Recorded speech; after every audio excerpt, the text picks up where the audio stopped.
देखिए एनटीपीसी में पूछा गया क्वेश्चन कह रहा है कि 8 सेंटीमीटर किनारा वाला एक घन को 2 सेंटीमीटर किनारा वाले छोटे घनों में विभाजित किया जाता है। तो विभाजित किए गए छोटे घनों की संख्या कितनी है? ऑप्शन है 16, 32, 48 और 64। बनाने का तरीका है, जब भी किसी ठोस को छोटे ठोस में विभाजित करते हैं तो उसके मात्रा को तुलना किया जाता है, ठीक है ना। मात्रा मतलब आयतन का तुलना होता है, ठीक है ना।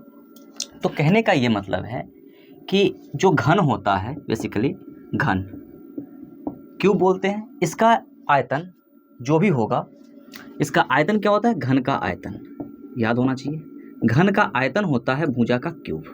क्या होता है? भुजा का क्यूब, ठीक है ना। तो दोनों घनों का जो आयतन होगा भुजा का ही क्यूब होगा।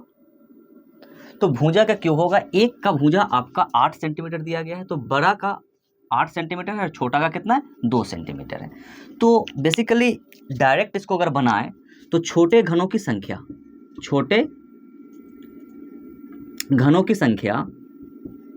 संख्या बराबर क्या हो जाएगा? बड़ा घन का आयतन बटा में छोटा घन का आयतन। तुलना कर रहे हैं ना, छोटा घन का आयतन, ठीक है। बड़ा घन का आयतन क्या है? भुजा का क्यूब, तो वो बन जाएगा 8 का क्यूब, 8 गुना 8 गुना 8। और छोटा घन का आयतन 2 गुना 2 गुना 2। 3 को 2 से 8 का कैंसिल हो जाएगा, बचा कितना? 8 8 64। तो छोटे घनों की संख्या कितनी हो जाएगी? 64 हो जाएगी। ऑप्शन नंबर डी, ठीक ना।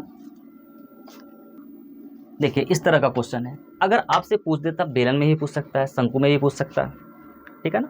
क्योंकि ठोस का आयतन तुलना होता है जब छोटे छोटे टुकड़ा में गोला का तुलना हो जाएगा। जैसे कि कभी कभी पूछ देता है कि एक बड़ा त्रिज्या का गोला, उसमें से छोटे छोटे गोले की संख्या पूछता है, तो वहाँ पर हम लोग क्या करते हैं? उसके आयतन से भाग देते हैं, बड़ा वाला का आयतन बटा छोटा वाला का आयतन। जब तुलना होता है तो ये कंडीशन बनती है, ठीक है ना। क्योंकि एक बड़ा चीज़ में से छोटा चीज़ अगर निकालेंगे तो उसकी संख्या ज़्यादा होगी।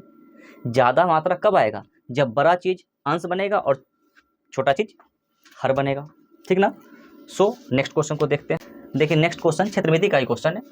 क्वेश्चन कह रहा है कि शंकु का व्यास दे रखा है और उसकी ऊंचाई दे रखी है और आपसे इसकी तिर्यक ऊंचाई पूछ रहा है, ठीक है ना। तो अगर इसको देखते हैं तो एक शंकु जो होता है बेसिकली इस टाइप का होता है, ठीक ना। ये शंकु है और ये इसका परफेक्ट ऊंचाई है, ठीक है ना। ये इसका परफेक्ट ऊंचाई है और ये इसको बोलते हैं स्लैंट हाइट, तिर्यक ऊंचाई, ठीक ना।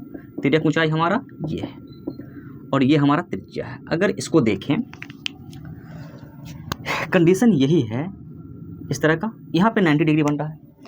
किसी भी शंकु का ऊंचाई और त्रिज्या जहाँ पर मिलता है उसको सेंटर बोलते हैं, केंद्र बोलते हैं। और केंद्र पर यह 90 डिग्री का एंगल बनाता है। कितना डिग्री का? 90 डिग्री का एंगल बनाता है। जब भी कोई 90 डिग्री का एंगल बनाता है तो AOB एक समकोण त्रिभुज बन रहा है। समकोण त्रिभुज जब बन रहा है तो समकोण त्रिभुज में बेसिकली हमको क्या क्या मालूम है? हमको मालूम है ऊंचाई कितना है? 2√3 सेंटीमीटर। कितना है? 2√3 सेंटीमीटर। और त्रिज्या मालूम है, ये व्यास के माप है। शंकु का व्यास अगर 4 है तो त्रिज्या कितना हो जाएगा? तो त्रिज्या बराबर होता है d/2, व्यास बता दो, तो ये इसका मान 2 आ जाएगा, 4/2। 2 सेंटीमीटर ये है और 2√3 सेंटीमीटर ऊंचाई है। तो बेसिकली ये जो स्लैंट हाइट L जो पूछ रहा है हमसे, तिर्यक ऊंचाई, पाइथागोरस के रूल से ये हमारा क्या बन रहा है? कर्ण बन रहा है। तो कर्ण बराबर क्या हो जाता है? तो यहाँ से L बराबर आ जाएगा √r² प्लस h²। अगर इसको निकालें तो r हमारा 2 का स्क्वायर प्लस में 2√3 का स्क्वायर, यही बात है ना। तो 2 का स्क्वायर कितना? 4 प्लस में 2√3 का स्क्वायर 12, ठीक है ना। 4 तिया 12, 12 4 कितना हो जाएगा? √16। 16 का मात्रा मान कितना आएगा? 4 सेंटीमीटर। तो हमारा आंसर कितना है? 4 centimetre. Option number B is correct. Clear?